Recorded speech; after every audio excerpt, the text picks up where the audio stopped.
ended up coming over.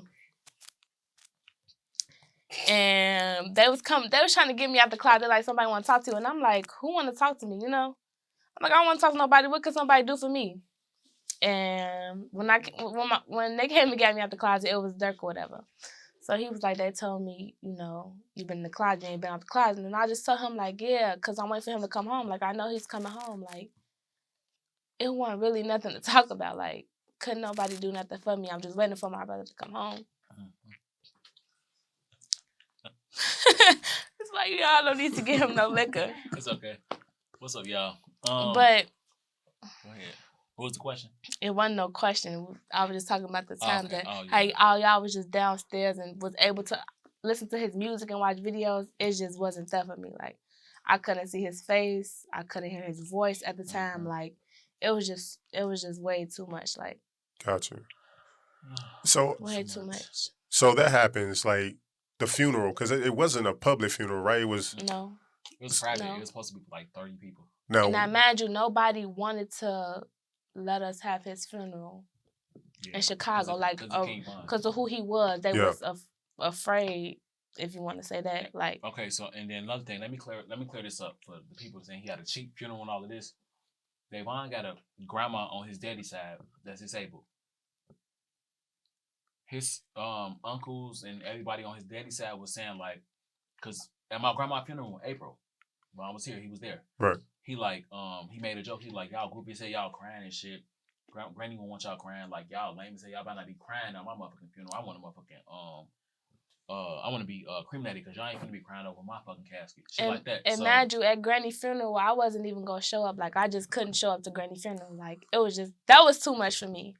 And he ended up, I don't know, he was there. He ended up calling me like, man, if you don't get your ass here, what the fuck you mean you ain't coming? Come on, like, what you doing? You need me to send somebody to come get you? And I'm just like, it's him calling. So, of course, I'm like, okay, I'm finna come. And I ended up coming, but I was in the hallway. And he came and got me out the hallway. I was crying. He was like, come on, man. Come on with all that crybaby shit, you know? He be trying to act so tough. And I'm just telling him, like, I can't go see Granny like that. Like, what was I saying? I couldn't see her like that. What was I saying? But he made me coming up. You can laugh, go ahead. It's okay. He forced me up in there. Gotcha. It seemed like when when grandparents or parents die, it's always hard. But when you got them siblings and them close ones, your cousins around you, it's kind of easy to get through. But yet, definitely when that cousin or that brother, that best friend died, that is completely different. It's different. It's different. So when Granny died, like, of course, like, we thought our grandma was gonna live forever. I thought, honestly, in my head, I thought I was gonna die before my grandma. All the bullshit I be in. And I thought we had so much time. I've been in. So I thought I was gonna die before my grandma, but I just thought she was a grandma that's gonna live forever. I thought Granny did too, cause like Granny would tell me like, I miss you. You gotta start coming around more, you know. And it's just like when I decided to start, you know, it was too late. Gotcha. Now the private the viewing, like, was it actually held in Chicago? Was it here? For my grandma or Davon? For Vaughn. It wasn't no viewing. It wasn't no viewing. It was straight funeral. Like, they was running around. Gotcha. My mom and his mom was trying to, find a place or whatever. And nobody was trying to, let us have a funeral here. So the day that they found the place, they said the next day we had to have a funeral. So let me explain. So basically, like I just told you, at my grandma's funeral, Vaughn said he didn't, like, I go on people's words. He said he didn't want to have no funeral. He said he was going to be cremated and motherfuckers ain't going to be crying over his shit looking goofy. His exact words. That's what he said. So when he died, I'm thinking of that. His mama was right there, so she know.